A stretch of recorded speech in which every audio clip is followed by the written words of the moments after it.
लोग परेशान यहाँ पे रहे, चाहे वो नोटबंदी का इशू हो, इस बात को लेके कि परिंदा भी पर नहीं मारेगा, आतंकवाद की खबर तोड़ेंगे। तब में और अब में आप क्या डिफरेंस आप देखो, लेकिन आप सत्यपाल मलिक के बयान का खुलासा उसको नजरअंदाज नहीं कर सकते। सत्यपाल मलिक पहले चुप रहे, बाद में बोले पुलवामा रुका जा सकता था। 66,000 के करीब इनके एटीएम यहाँ पे हो और 48 करोड़ से ज्यादा इनके भुगतान हमारे लोगों के अब कंपेयर के लिए सारे खजाने बंद है। जम्मू मंदिरों का शहर जो था उसको शराब की दुकानों में तब्दील कर दिया। ये कौन पहले नहीं थी सर शराब, पहले कितनी थी? अब देखो 2014 के बाद हम राशन डिपो में हर एक स्कूल को अपग्रेड किया, इन्होंने तो 3500 स्कूल बंद कर दिए। डोगरा कल्चर को प्रोटेक्ट करने के लिए आपका क्या विजन? डोगरा कल्चर करें, देखो कुर्ते पजामा पहने मूंछों को बांट दिया और डोगरा कल्चर सिर्फ सर अटायर से ज्यादा हमें जो ग्राउंड पे रियलिटीज पे भी जम्मू के टूरिस्ट प्लेसेस को भी उतना ही बढ़ावा देने के लिए, क्योंकि हमारे यहाँ पे बहुत अच्छे टूरिस्ट डेस्टिनेशन है, तो अभी भी वही ट्रेंड कंटिन्यू हो रहा है, कोई ज्यादा चेंज नहीं हुआ है। अगर हम देखें जम्मू कश्मीर में यूथ जो है रोजगार सरकारी नौकरी में ढूंढता है। सोनम वांगचुक काफी बुलंदी से आवाज उठा रहे हैं। रजौरी पूंछ के बाद जो हालात है, हाल ही में 2 दिन पहले इलेक्शन चल रहे, शाहदरा शरीफ के बीच में गुंडर होता है। राजनीतिज्ञ हैं वो हमेशा मांग करते रहे हैं एक सेपरेट स्टेट जम्मू की। कहीं ना कहीं तो स्टैंड करो। Let to dinner Sheikh Abdullah sahab ने दिया। दूसरे किसान विरोधी है कि किसान कितने मार गए 2022 के बाद आमदन दोगुनी की कार्रवाई और अफोर्डेबल बनाए, बिजली अफोर्डेबल बनाए लोगों के लिए, साथ में चोरी भी कैसे रोकी जाए। बिकॉज ये ब्लेम जो लगाया है उनको मैं आपको बता दूं, चोर मुचाए शोर, ये चोर मुचाए शोर ये अब भी करते। मैं समझता हूँ कि राजनाथ सिंह ने शब्द लेने के बाद पहले कहा था रोंगी खतरा। जुगल किशोर जी, आपके और ये भी ब्लेम लगता है कि आप उनका एक एक्टिव क्रिटिसिज्म नहीं करते हैं। अभी शेख शकील जी ने एक उनके जो नॉमिनी कैंसिल हो सकते थे, पीके पॉल जी ने वो कर दिया, तो फिर इलेक्शन कमिश्नर चुप्पी क्यों साधा हुआ है? प्रतिद्वंदी है तो मैदान में लड़ रहे ना, उसके खिलाफ प्रचार कर रहे हैं। उसके बाद वीडियो वायरल हुई है, शेख शकील साहब ने बड़ा खुलासा किया, तो इलेक्शन कमिश्नर चुप क्यों है? नेक्स्ट मैं एक नागरिक था, मैं टीवी में देख रहा था, शायद जम्मू कश्मीर में भी असेंबली की बात करेंगे। मिटाने से कुछ ने उनको इतिहास नहीं पता कि सरदार पटेल पहले मर गए थे या बाद में मरे। जो सरदार पटेल को बोलते थे पता तो उनको भी, उनको पता नहीं, लेकिन मोदी साहब की तकरीर आप देखो। सर जो प्रोफेसर एसके भल्ला वाला एक केस है, खसरा नंबर 781 वाला जो केस है, हुकूमत इनकी यूथ जो नशे में जा रहा है। No to drugs and yes to life.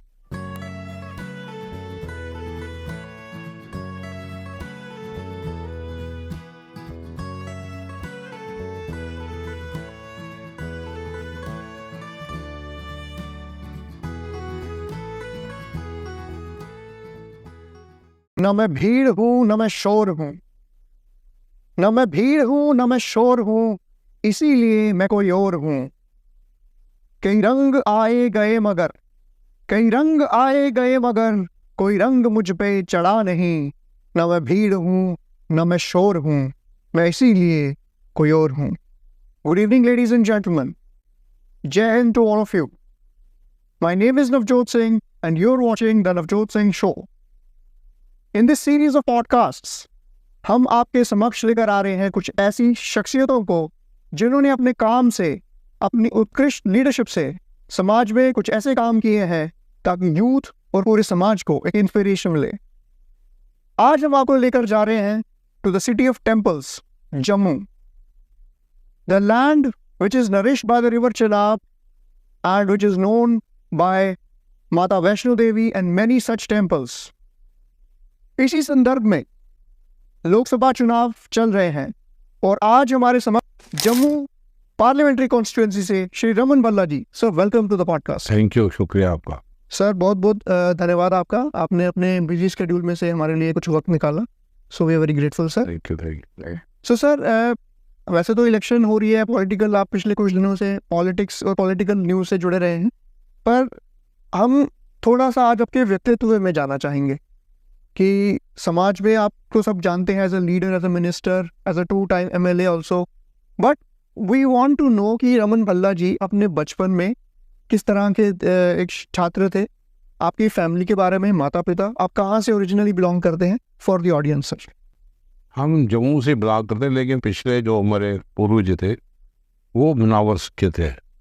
आज जो इलाका पाकिस्तान के अंतर्गत यहाँ पे है और यहाँ पे हम लोग यहाँ पे रहे, और मैं बतौर छात्र नेता, मेरी शुरुआत से ऐसी कैरियर से यहाँ पे हुई 17 से, और हमने राजीव गांधी जी के साथ भी काम किया है राइट और काम करने के बाद उनसे प्रेरणा मिली और नौजवानों के लिए जो उन्होंने किया कि नौजवान इलेक्शन में पार्टिसिपेट भी कर सकता है और अपनी भूमिका निभा सकता है समाज की बेहतरी के लिए, राइट उससे प्रेरणा मिली और हम अग्रेसिव रोल यहाँ पे कर पाए छात्र नेता के तौर पे हो और स्टूडेंट लाइफ में बेहतरीन हमने समय जो है वो छात्रों के बीच में गुजारा। 79 से 91 तक यूनिवर्सिटी में लदा विभागों में जाके हमने एडमिशन यहाँ पे ली, लॉ भी पूरी की और अच्छी डिवीजन से हमने वो मार्क्स हासिल यहाँ पे किए और वो एक ग्राउंड बनी जब हम छात्र की आवाज़ को उठाते थे, उजागर करते थे और शासन का ध्यान हमारी तरफ आकर्षित होता था और हम छात्रों के कई मसालों का समाधान कर पाते थे। वो शुरुआत थी जिसमें हमें एक रोल मिला और हमने NSUI के जनरल सेक्रेटरी के तौर पे स्टेट में एक रोल अदा किया। राइट और उसके बाद 81, 84, 5 के बाद हम यूथ कांग्रेस में सक्रिय हो गए, अर्बन वाइस प्रेसिडेंट का रोल अदा किया। ब्लॉक सतर से हम निकले, हमने सड़क की लड़ाई लड़ी है और वहाँ से होते होते हम पूरी स्टेट के जनरल सेक्रेटरी भी बने और उसके बाद पार्टी ने हमें मौका दिया सिटी में चुनाव लड़ने का 1996 में और वो चुनाव किसी ढंग से हम कुछ वोटों से रह गए क्योंकि वो इलाका हमारे एरिया में नहीं था, यहाँ के रहने वाले नहीं थे। और उसके बाद हमने जो चुनाव जीता पहली बार 2000 गांधीनगर राष्ट्रीय से 2002 में मैं 10,500 वोटों से कैबिनेट मिनिस्टर बोला गांधीनगर कॉन्स्टिट्यूंसी। फिर उसके बाद दूसरा चुनाव हुआ, आपने किसको हराया था? मेरे सरदार हरबंस सिंह जी मिनिस्टर थे। और उसके बाद जो दूसरा चुनाव हुआ जो डिप्टी चीफ मिनिस्टर भाजपा के है उसको हराया। डिप्टी चीफ कौन से सर? निर्मल सिंह जी को हराया, उसको हराया और जीत हासिल किया। जीत हमारी नहीं थी, जीत लोगों की थी जिन्होंने मेरे हक में वोट डाला और उनके हर एक चीज़ का विरोध किया जिस नीति को अपनाते थे। हमारी नीति भी साफ थी, नीयत भी साफ थी, इसलिए हम आगे बढ़ते चले गए। जी और कई बार मौका मिला हमें, फिर पार्लियामेंट का चुनाव यहाँ पे हम लोग एक बार उतरे, काफ़ी अंत वोट लिया, 6 लाख के करीब हमने वोट जी लेकिन पोलराइजेशन थी, क्या वजूहत रही, वो चुनाव में हम रह गए।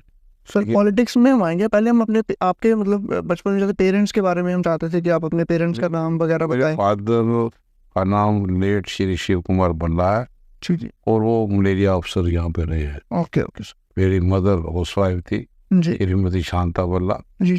तो उसके बाद उन्हीं के आशीर्वाद से उन्होंने सड़क की लड़ाई लड़ी। राइट और आज जहाँ पर भी आज बतौर working president Jammu Kashmir Congress right. और आपके सामने उन्हीं के आशीर्वाद से MP का चुनाव जम्मू रियासी की सीट पे मैं लड़ने के लिए जा रहा हूँ। उनके आशीर्वाद से जी हमें लगता है कि लोगों का जो समर्थन है, लोगों का जो जोश है, वो बदलाव के संकेत है और हम कामयाबी हासिल कर पाए उन्हीं के आशीर्वाद से, हमें लगता है ये है और यकीन है। सर आपकी स्कूलिंग कहाँ से हुई सर आपकी? मैं स्टार्टिंग में तो बचपन में लुथरा अकेडमी गांधीनगर में पढ़ा, फिर साइंस कॉलेज में पढ़ा और उसके बाद जम्मू साइंस कॉलेज में सर कौन से सब्जेक्ट? साइंस मेडिकल सब्जेक्ट 1977 के बाद 1977 के सन की बात में। हाँ उसके बाद 81 तक मैं कॉलेज में रहा और 81 से लेकर 94 तक मैं यूनिवर्सिटी में एडमिशन लेता रहा। कंप्लीट नहीं की, बीइंग लीडरशिप के किसी न किसी डिपार्टमेंट में हाईएस्ट ब्लड डोनर भी रहा हूँ। और उसी के बीच में मैंने राजेश पायलट को खून से तोड़ा। शायद एक मिसाल है कि जब मिलिटेंसी पीक में थी, कोई आदमी जम्मू कश्मीर में जितने नेता को लंदन भाग गया, कहीं भाग गया, और उस वक्त राजेश पायलट जी इंटरनल सिक्योरिटी के मिनिस्टर थे, जम्मू कश्मीर में सक्रिय थे और एक जवाब देने के लिए आतंकवाद को कि वो लोगों का खून लेते हैं, हम खून दे के लोगों की जान बचाते हैं। उस संदर्भ में स्वर्गीय राजीव गांधी के डेथ एनिवर्सरी पे हमने दशहरा ग्राउंड गांधीनगर में जन समूह के सामने राजेश पायलट को खून से तोड़ा। शायद हमारा सरमाया। सर आपने लॉ की भी पढ़ाई? मैंने लॉ वो कैसे, मतलब मेडिकल से आप लॉ की तरफ? थ्रू फर्स्ट डिवीजन मेरी थी और मैं तो इंटरेस्ट कैसे पैदा हुआ लॉ पढ़ने का? लॉ वैसे को दिन को हम लीडरशिप करते थे, रात को पूरी जाग पे हम पढ़ते थे और अच्छे नंबर भी लिए।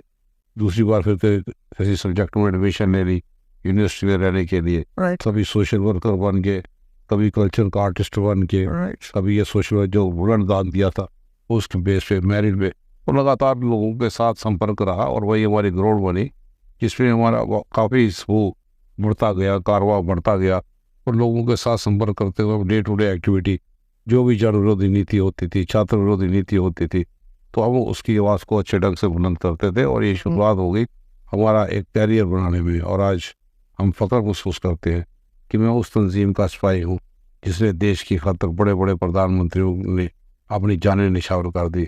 स्वर्गीय इंदिरा गांधी हो, स्वर्गीय राजीव गांधी हो, अगर सरदार भगत सिंह का जिक्र ना करे तो मैं समझ तो वो भी ठीक नहीं होगा। उनका भी बड़ा योगदान है कि देश की खातिर आज सेक्युलर फोर्सेस को मजबूत करने के लिए हम निकले हैं।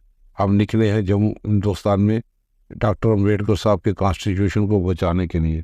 तो कॉन्स्टिट्यूशन को बचाने की आपने बात की, तो देश में जो माहौल आजकल बना हुआ है, कई जगह पे ये बताया जाता है, एक वीडम इंस्टीट्यूट है स्वीडन का, उसकी रिपोर्ट है कि India is turning towards a soft autocracy.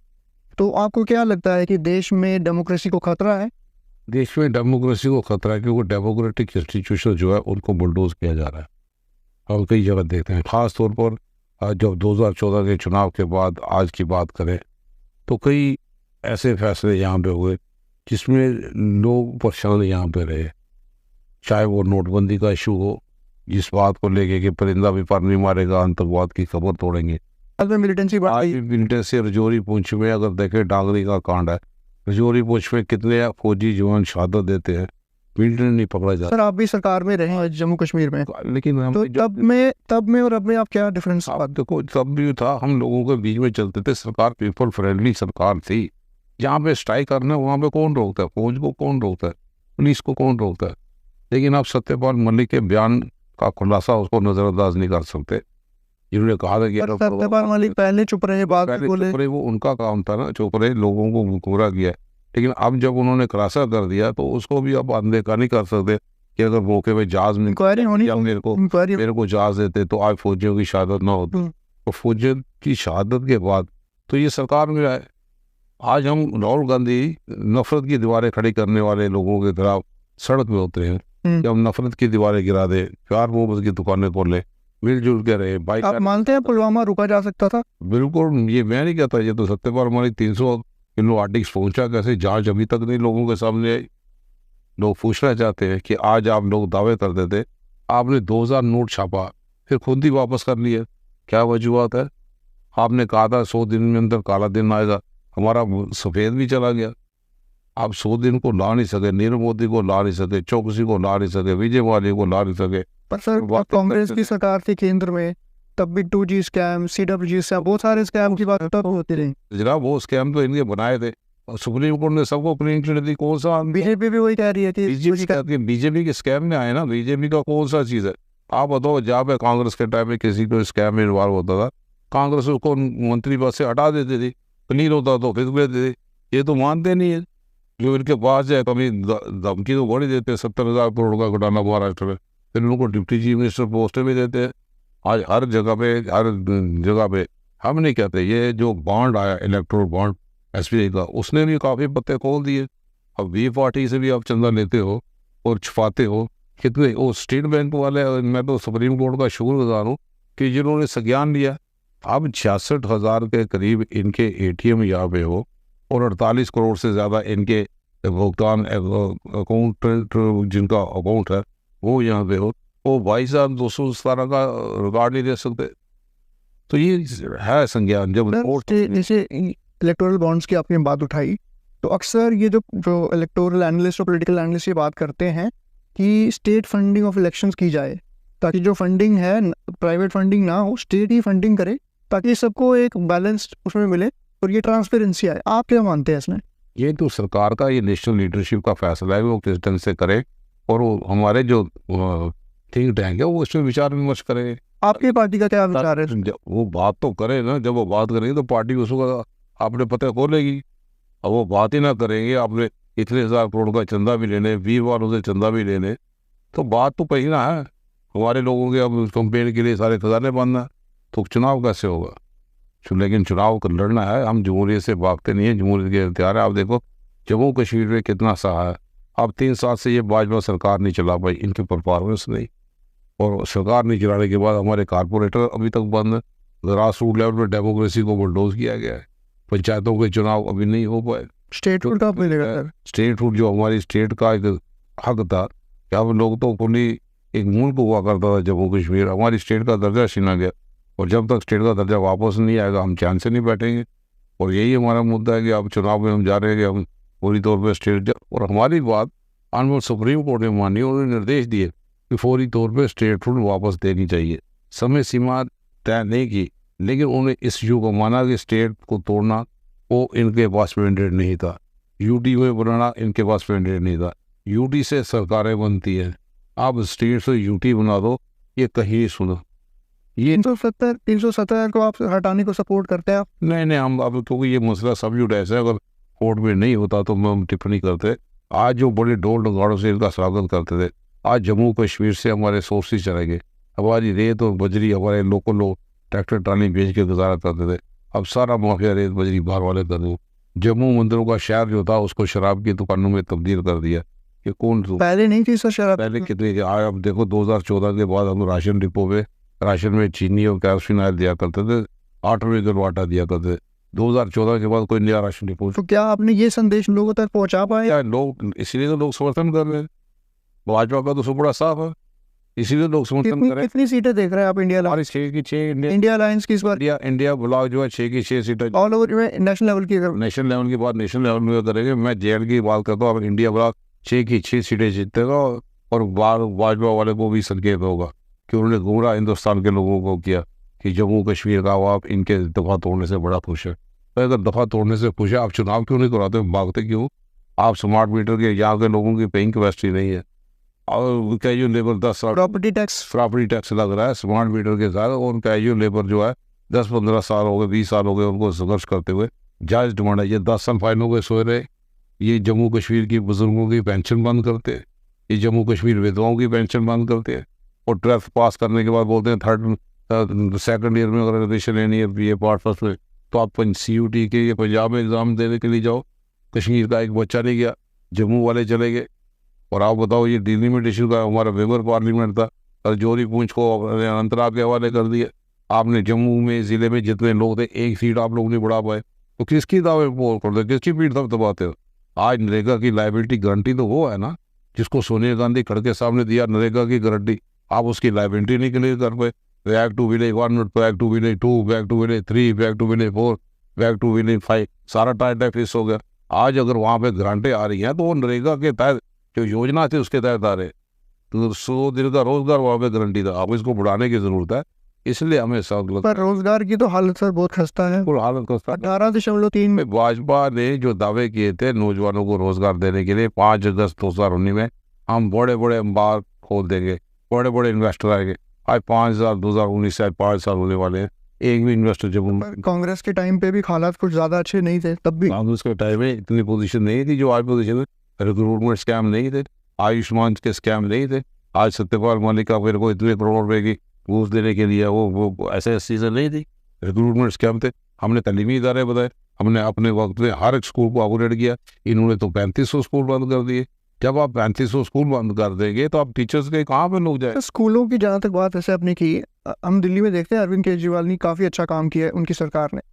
तो हमारे जम्मू कश्मीर के स्कूलों का, गवर्नमेंट सरकारी स्कूलों का स्तर अभी भी निचला क्यों है? और ये सिर्फ इस सरकार पे ब्लेम नहीं जाता है, ये पिछले 70 साल में जितनी सरकारें हैं सब पे ब्लेम जाता है। हम 30 साल से प्रॉक्सीवाद से जूझ रहे हैं।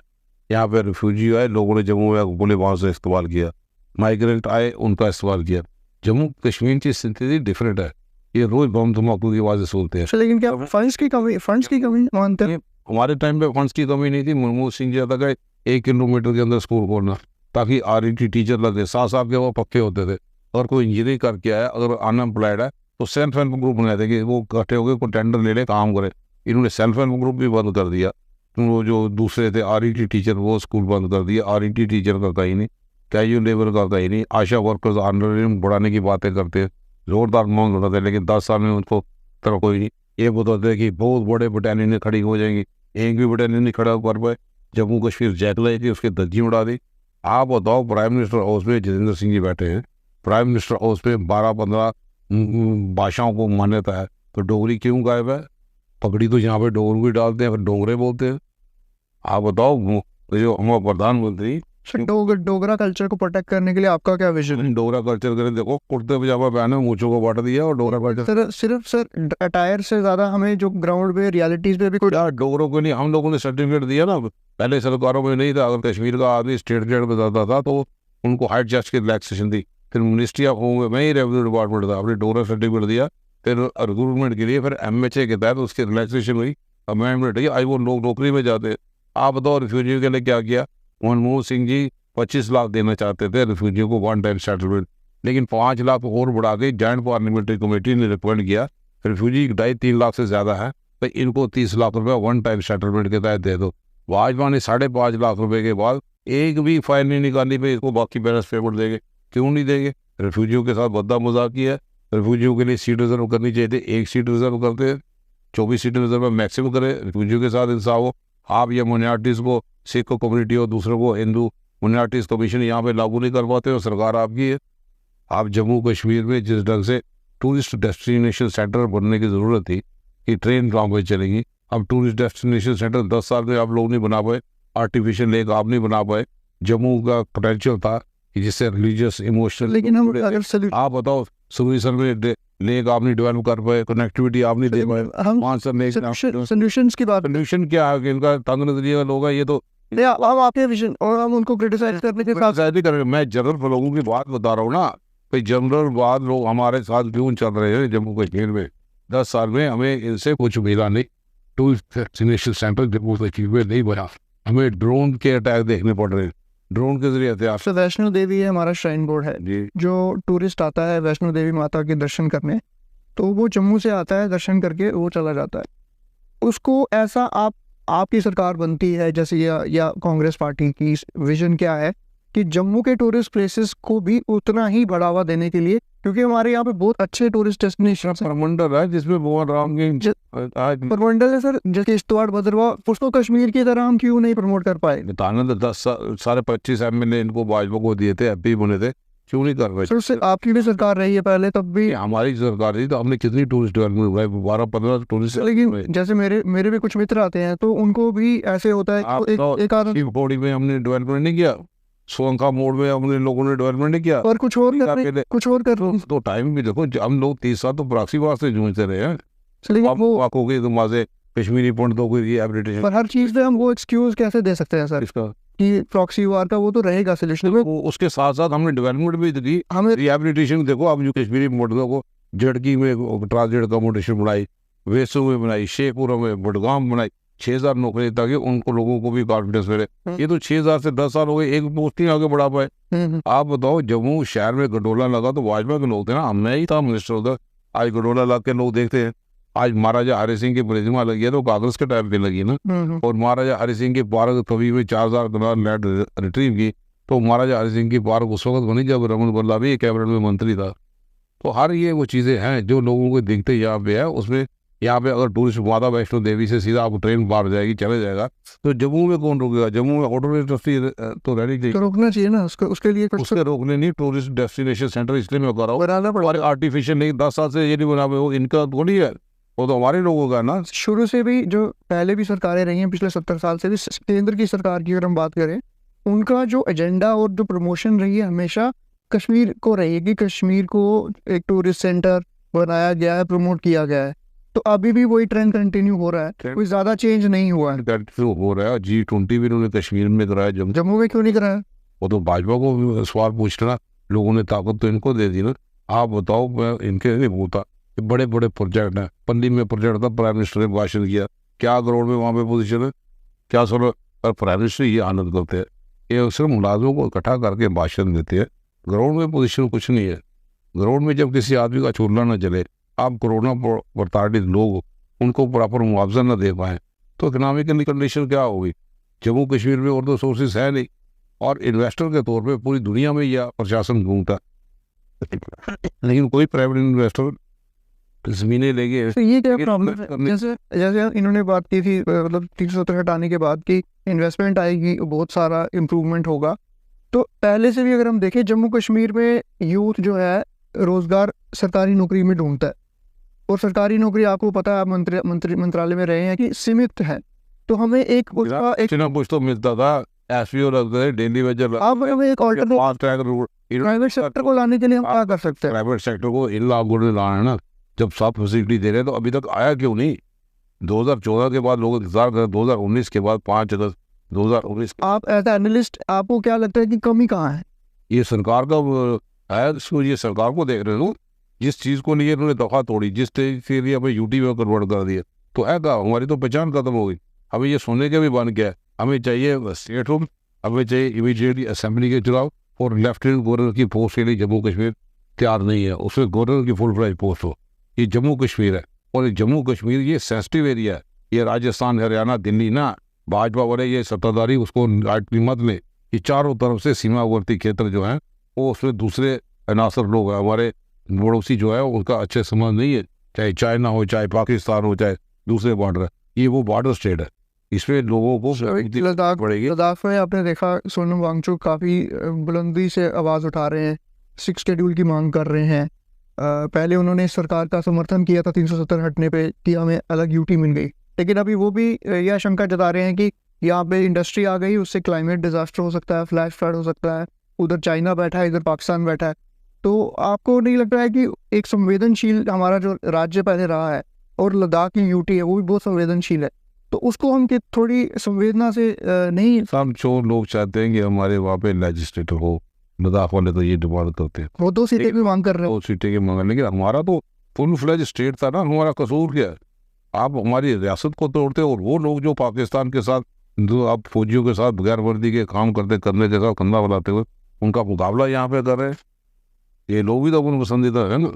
ये लोग आज कहाँ पे ये हालात यहाँ पे बना दिए कि मैं समझता हूँ ड्रोन में पहली बार अटैक हुआ जम्मू एयरपोर्ट में, और नोटबंदी के बाद हुआ ड्रोन जम्मू में अटैक करके, और ड्रोन के टनल्स यहाँ पे दिखाई दे रही है। ड्रोन के जरिए चाइना ट्रैप कर रहा है। नशे की तस्करी सबसे बड़ी होगी, करोड़ों रुपए की रोज पहले तो नहीं आया करते थी। तो डबल इंजन का प्रशासन, जब आप लोकल लोग, जिन लोगों ने पुलिस में काम किया, जान हथेली लेके हालात को नॉर्मल यहाँ पे किया था, आज सारा डील हो गया सारा सिस्टम। आप रजौरी पूंछ के इशू देखिए, रजौरी पूंछ के बाद जो हालात है, हाल ही में 2 दिन पहले इलेक्शन चल रहे, शाहदरा शरीफ के बीच में काउंटर होता, तो क्या दर्शाते हैं? संकेत क्या है? इसलिए वो लोग जो है वो खुद फैसला यहाँ पे करेंगे, लेकिन हमें लगता है कि जम्मू कश्मीर को खास तौर पे न्यूट्रली देखने की ज़रूरत है। यहाँ पे सिर्फ भाषण लचकीली नहीं चाहिए। 100 से ज़्यादा कैबिनेट मिनिस्टर जम्मू कश्मीर में आ गए। शायद दिल्ली में गर्मी थी, वो कश्मीर का लुत्फ लेना चाहते थे, लेकिन बदले में दे के क्या गए? कोई निशानी, कोई क्या छोड़ गए? 100 से ज़्यादा कैबिनेट मिनिस्टर आए हैं यहाँ जम्मू कश्मीर में, और जम्मू कश्मीर में खजाने की लूट लेके हम बाहर से इन्वेस्टर लाए, एक भी इन्वेस्टर नहीं है। प्राइवेट सेक्टर से लोगों को नौकरी से निकाला जा रहा है। 40% हमने भी सांबा इंडस्ट्रियल ग्रोथ सेंटर बनाया स्वर्गीय राजीव गांधी के टाइम पे, लेकिन 40% 50% लोकल लोगों को एम्प्लॉयमेंट थी।